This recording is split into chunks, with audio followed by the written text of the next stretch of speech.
Y de todo esto vamos a hablar en los próximos minutos con Antonio Alonso Marcos, que es profesor de Relaciones Internacionales de la Universidad CEU San Pablo. Antonio, muy buenos días. Buenos días, Marta. Bueno, y feliz año también a ti, Antonio. Feliz año. Bueno, en primer lugar, quería hablarte sobre ese ataque, ese presunto ataque israelí que se habría producido en la ciudad de Beirut, en el Líbano. Sería la primera vez en 2 décadas que Israel ataca esta ciudad y además en ese ataque se habría producido también la muerte, el asesinato de uno de los principales líderes de Hamás. ¿Qué relevancia puede tener esta noticia, Antonio? Bueno, la verdad es que tiene muchísima relevancia porque, vamos a ver, para empezar, Israel lo deja bien claro desde prácticamente desde su propia fundación en los años 40, que hará todo lo que esté en su mano para defender su integridad territorial y para defender sus fronteras. Entonces, está dispuesto a tomar cualquier medida para, tanto sea de represalia, generalmente es de represalia, de respuesta ante cualquier ataque, para frenar ese tipo de situaciones, ¿no? De tal manera que no es extraño, no es la primera vez que sucede en la historia, que Israel traspasa su frontera norte con el Líbano para incursionar en territorio libanés y atacar en propio territorio libanés a Hezbollah. No al gobierno de Beirut, sino a Hezbollah, a los grupos terroristas que desde el sur del Líbano lanzan ataques contra el norte de Israel. Esto es algo que a lo largo de sus 80 años de historia prácticamente, bueno, pues es algo que es habitual, no digo habitual en el sentido de que suceda cada década, pero sí en el sentido de que es totalmente normal o es totalmente dentro de los planes, dentro de las perspectivas, dentro de los posibles que todos los gobiernos de la zona tienen en su haber. Es decir, si Israel es atacado, Israel va a responder atacando a aquel lugar desde donde ha sido atacado, ¿no? Esto es algo que lo tienen bastante asumido los gobiernos de alrededor. De tal manera que a mí lo que me extraña es que se dé con tanta naturalidad, digamos, esta reacción, ¿no? Es decir, se ha asesinado, se ha matado, pues no es una ejecución, o por más que se le llame ejecución selectiva y todo eso, pues no es una ejecución, porque ejecución es después de una sentencia de muerte, se aplica la sentencia de muerte, se ejecuta la pena de muerte. Esto es otra cosa, es un asesinato selectivo, si se quiere, pero al fin y al cabo es un asesinato, es un homicidio de todas. Bueno, pues se responde contra Hezbollah, contra Hamás, en la persona de al-Aruri, y la cuestión es que responde Hezbollah, no responde Beirut, que también se ha quejado. El gobierno de Beirut también se ha quejado, lógicamente, porque ha violado las fronteras, ha violado el espacio aéreo, ha violado la integridad territorial del Estado libanés, que bueno, que eso es algo, es una violación clarísima del derecho internacional por parte de Israel. Muchos lo justifican por el tema de los ataques terroristas, tiene que responder sí o sí de cualquier manera, sin respetar ningún tipo de limitación como Estado a ese ataque terrorista. Bueno, eso es bastante opinable, pero el hecho cierto es que ha violado el derecho internacional y su contraparte del Líbano pues se lo ha echado en cara, se lo ha recriminado.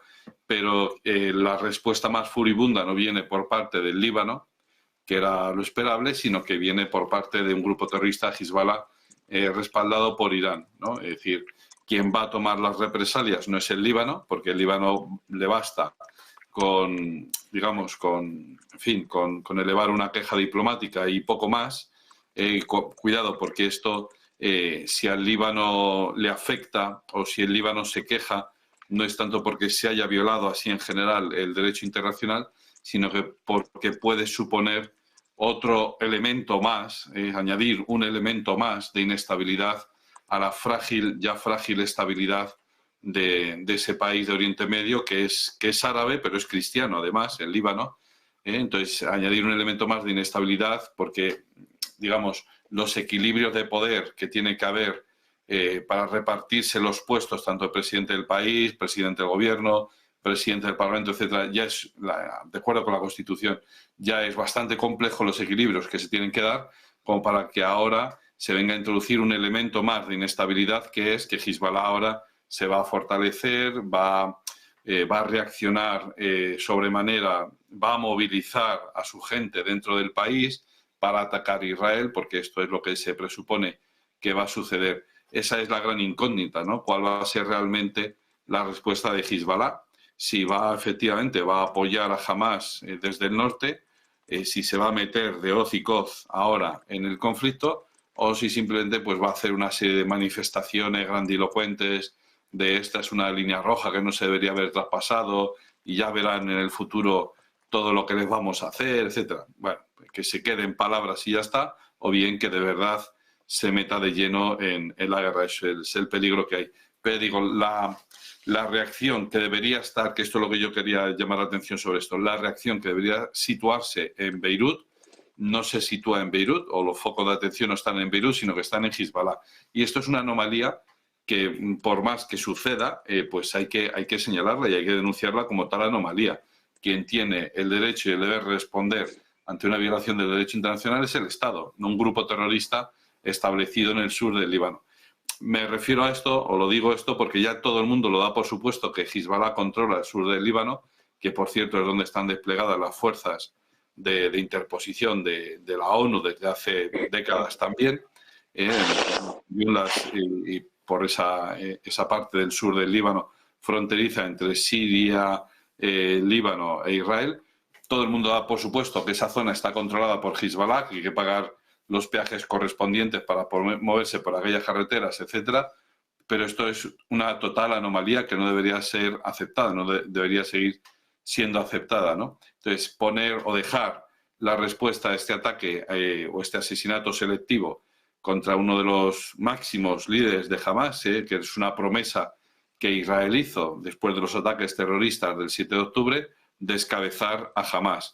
Bueno, pues, en fin, esto también hay que subrayarlo, ¿no? Israel, digamos, lo que decía al principio, va a reaccionar sí o sí siempre contra este tipo de cuestiones y lo va a hacer, digamos, sin control, sin medida, bueno, pues respetando, si se quiere, la letra de la ley, pero desde luego violando el derecho internacional, etcétera, porque se considera a sí mismo que tiene derecho a reaccionar de cualquier manera, la manera que sea necesaria para contener la amenaza. Esto también hay que subrayarlo. Y por otro lado, la respuesta que es más débil por parte del Líbano y más fuerte por parte de Hezbollah. Que la llamada comunidad internacional dé por supuesto esto o que lo dé como algo natural y así se presenta en los medios de comunicación, a mí me llama muchísimo la atención porque no deja de ser Hezbollah un grupo terrorista, no es un Estado. Y, en fin, bueno, pues eso debería subrayarse y debería denunciarse, que no es normal y que no se puede, el resto de los países del entorno no deberían permitir que Hezbollah fuera quien respondiera a eso, ¿no? Y que, bueno, pues que otros países se sumaran a Israel para contener, si es que se da, la futura reacción de Hezbollah. Antonio, yo tengo una duda con todo esto. ¿Cómo de relevante o importante puede ser para Israel para calificarlo como una victoria el hecho de haber asesinado a este alto mando? ¿Cómo de importante era esta persona dentro del entramado de Hamas? Bueno, pues es una muy buena pregunta porque, vamos a ver, hay algo que hay que tener en cuenta en los grupos terroristas en general, pero sobre todo en los grupos de origen yihadista, ¿vale? Vamos a ver, hay, digamos, varios modelos de grupos terroristas yihadistas. Uno de ellos es el más jerarquizado, que el estilo jerarquizado podría ser perfectamente Hezbollah o podría ser perfectamente Hamas. Y hay otros modelos de grupos yihadistas que están más, digamos, atomizados, en el cual la jerarquía está muy difusa porque, digamos, actúan de manera mucho más autónoma e independiente, se le da una orden y ellos mismos ya se buscan un poquito las castañas y actúan y ejecutan atentados terroristas pues, de manera un poco más autónoma. Ese sería más el caso de Al-Qaeda, por ejemplo, ¿no? Entonces, cuando Estados Unidos mata al líder de Al-Qaeda en Pakistán, de nuevo, otra violación del espacio aéreo, de un Estado soberano, de un Estado aliado en principio. También se monta un poco de revuelo diplomático, pero ya está. Pues en principio tampoco pasa nada porque en realidad Bin Laden cuando muere ya prácticamente no manda nada, no pinta nada en la organización, son otros los que mandan en la organización. Pero de todas formas, ya digo, aunque descabezando a Bin Laden, digamos, es un golpe mediático, pero en realidad no afectó mucho a lo que es la estructura de Al-Qaeda. Sin embargo, en el caso de Hamas, esto es interesante, porque efectivamente si se descabezan a los líderes y se asesina a los líderes del grupo Hamas, el grupo Hamas no entraría en una crisis como en la que entró Al-Qaeda, sino que sería una crisis mucho más profunda y mucho más dañina. No voy a decir que la dejaría herida de muerte, pero prácticamente, es decir, le afectaría bastante. Con un pero, que da igual. Es decir, tú descabezas a día de hoy, descabezas a los líderes de Hamas, eliminas a 10, 15 personas o 20 personas, tampoco son muchas más, los líderes, digamos, fuertes de Hamas, y efectivamente, no voy a decir que has destruido la organización en sí, pero casi.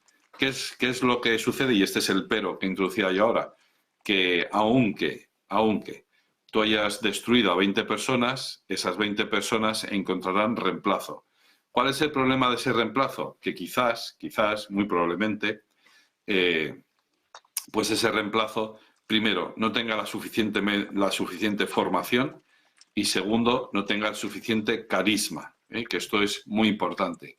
Cuando se asesinó al jeque al-Hassim, pues allá por el año 2003, 2004, una cosa así, también fue un asesinato selectivo, iba en un coche, este jeque que estaba medio ciego, iba en silla de ruedas, etcétera, iba en un coche con otras 4 personas y efectivamente pues se lo cargaron, ¿no? Israel mandó un misil y destruyó el coche y se acabó.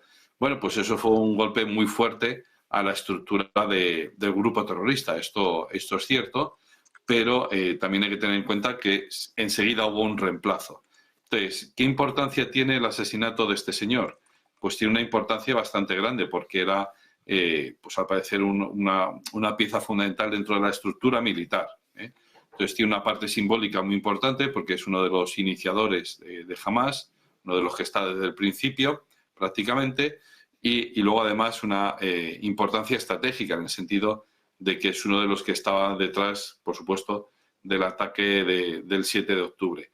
De tal manera que es un fuerte golpe estratégico y un fuerte golpe, digamos, de imagen o de simbología, ¿no? Un golpe simbólico. Y esto ambos aspectos hay que tenerlos en cuenta, ya digo, sobre todo en el entramado de los grupos yihadistas. Estos dos aspectos son muy importantes porque se le da mucha importancia al liderazgo, que es un liderazgo un poco más colectivo en el caso de Hamas, pero donde existen estos ciertos líderes que conectan con otros pequeños grupúsculos, porque no está solo Hamas, hay pues una buena constelación de grupos yihadistas que están dispuestos a luchar y a morir por la causa palestina, pero la cuestión es esa, que hay una serie de líderes, digamos, departamentales, vamos a decirlo de esa manera, no líderes generales, pero sí líderes más sectoriales, de tal manera que efectivamente ejercen un papel de intermediación entre la cúpula y ciertos grupos. Entonces, al descabezar a este señor, pues efectivamente esto ha supuesto un duro golpe para Hamas. De hecho, Hamas ahora mismo está enzarzado en responder a los ataques de Israel. Se han visto, es posible ver vídeos de militantes de Hamas, de terroristas de Hamas, que intentan, a través de los túneles que todavía están escondidos, efectivamente, intentan atacar tanques israelíes que están entrando por esos combates callejeros, esa lucha urbana que se anunció ya desde octubre que esto iba a suceder. Bueno, pues están ahí, están envueltos, están enzarzados en esa lucha contra los tanques israelíes o contra la infantería israelí. Pero claro, no tiene capacidad de responder así a este golpe que se le acaba de dar. De hecho, bueno, pues el propio ejército israelí ha anunciado que va a retirar o que ha retirado una serie de brigadas del norte de la Franja de Gaza, lo que significa que efectivamente considera que esas brigadas allí ya no son necesarias y que esos recursos los tiene que destinar a otros sitios. Y considera que no son necesarias porque entiende que esa parte de la misión de limpiar, entre comillas, el norte de Gaza, pues está prácticamente cumplida. Pero no así Hamás. Hamás todavía está entretenido en luchar contra el ejército de Israel dentro de la propia franja de Gaza, de tal manera que su capacidad de reacción contra este asesinato selectivo de al-Arouri, pues, en fin, pues no la puede efectuar él, no la puede efectuar Hamás, sino que la tiene que efectuar Hezbollah, tiene que responder Hezbollah. Ya digo, es un ataque importante, ha descabezado pues una parte muy importante del grupo Hamás. Quedan muchos otros más, se les tiene bastante bien identificados quiénes son los que viven en Qatar, quiénes han viajado a Egipto para negociar. Bien, todos esos tarde o temprano irán cayendo, con bastante seguridad irán cayendo, porque aquí hay que tener en cuenta una cosa, Marta, y es Israel, el gobierno de Israel, pero no solo el gobierno, sino yo creo que la sociedad entera de Israel puede estar en esto en concreto, puede estar de acuerdo con Netanyahu, que es que Gaza es un estado fallido y el gobierno de Hamás es un gobierno fallido. Se les ha permitido, se les ha tolerado durante estos 20 últimos años, o casi 15, 20 años últimos, se les ha tolerado, se les ha permitido que florezcan allí, que hagan allí lo que sea, que construyan hospitales, que construyan con dinero de los europeos, por cierto, o de donantes privados, ¿verdad?, de la Unión Europea, de Estados Unidos, de la ONU, etcétera, con dinero nuestro, pues que construyan hospitales, escuelas, jardines de infancia, que construyan cosas, que gestionen los asuntos ordinarios del poder, es decir, la electricidad, el pavimentado de las calles, etcétera, etcétera, o el abastecimiento de agua, pero se ve que no, que el dinero no iba para esas cosas, sino que iba para construir túneles, unos túneles, en fin, que se me va a permitir que son auténticas obras de ingeniería y que están bastante bien hechos, es decir, que hay dinero invertido. Entonces, se ha visto que Gaza es un estado fallido, que jamás ha sido un traidor, en el sentido de que en vez de volcarse 100% en atender a su población, a la población de Gaza, a los palestinos que viven en Gaza, han desviado esos fondos, primero, para la gente que vive en Qatar, es decir, para los altos mandos de Hamás, y sobre todo para fortalecerse y preparar ataques contra Israel. Es decir, no defenderse de un ataque extranjero, no, sino prepararse para atacar a Israel. Esto es inaceptable, ya digo, no solo por parte de Benjamin Netanyahu, sino por supuesto por parte de la sociedad israelí, que eso no lo acepta. Han despertado de ese sueño, han descubierto que Gaza es un estado fallido, que Hamás es un grupo que nunca ha demostrado que en estos últimos 15 años no ha sido capaz de gestionar los asuntos públicos como un gobierno normal, sino que efectivamente ha sido, pues eso, un grupo terrorista, ha seguido con su naturaleza terrorista, es decir, que la naturaleza terrorista del grupo Hamás ha acabado imponiéndose sobre esa vis política o esa parte política del grupo terrorista que podríamos decir, podríamos asumir, podríamos incluso blanquearlo diciendo, bueno, pues está Hamás, el Hamás terrorista, pero bueno, ahora estos son los buenos, que son los que están gestionando Gaza. Esa división ya ha saltado por los aires. Aquellas personas que en fin, que consideraron que esa distinción era asumible o que se podía permitir o que, bueno, hagamos la vista gorda en favor de la paz, etcétera, etcétera, eso ya ha saltado por los aires y, por lo tanto, ya se ha llegado a la conclusión, primero, de que Gaza es un Estado fallido, presuponiendo que es mucho suponer, porque nunca se le ha dado ese estatus de Estado, y mucho menos no a Palestina en general, y mucho menos a Gaza, pero así en términos generales se puede considerar a Gaza un Estado fallido y el gobierno de Hamás, pues un gobierno ya totalmente ilegítimo, desde el punto de vista que ya no ha abdicado, no ha abjurado de su vena, de su vis terrorista, sino que en vez de invertir en su vis política, es decir, en su parte más política, de gestión de lo público, una cara más amable, etcétera, etcétera, sino que ya se ha volcado por completo ahí, ¿no? Entonces, viendo eso, obviamente el futuro que le queda a Gaza no es bueno, pues venga, ahora se le da otra oportunidad, ¿no? Como dice el chiste ese, ¿no? De otra oportunidad, ¿no? Pues no se le va a dar otra oportunidad a Hamás en Gaza, La duda es si se les va a dar una segunda o tercera o cuarta oportunidad a los palestinos en Gaza, es decir, si se les va a permitir volver a la franja de Gaza, porque Israel legítimamente puede considerar que no se les puede dejar volver porque es una amenaza para su seguridad. Basta con poner en una lista, uno debajo de otro, el número de ataques que ha recibido Israel en los últimos 20 años desde la franja de Gaza con cohetes. Incluso después del 7 de octubre, a día de hoy todavía se siguen lanzando cohetes, menos, lógicamente, pues ya digo, están más centrados en repeler los ataques del ejército israelí con tanques dentro de la propia franja de Gaza con lucha urbana, guerra urbana, más que lanzando cohetes al sur de Israel, pero también lo hacen, ¿no? De tal manera, ya digo, cada vez se va asentando más la idea, por supuesto dentro de la sociedad israelí, pero también en lo que se llama la comunidad internacional, que ya no digo jamás no puede volver a Gaza, sino que los palestinos no van a poder volver a Gaza porque Israel lo considera legítimamente, creo yo, legítimamente, una amenaza para su seguridad, puesto que desde ahí se lanzan ataques constantemente contra el sur de Israel.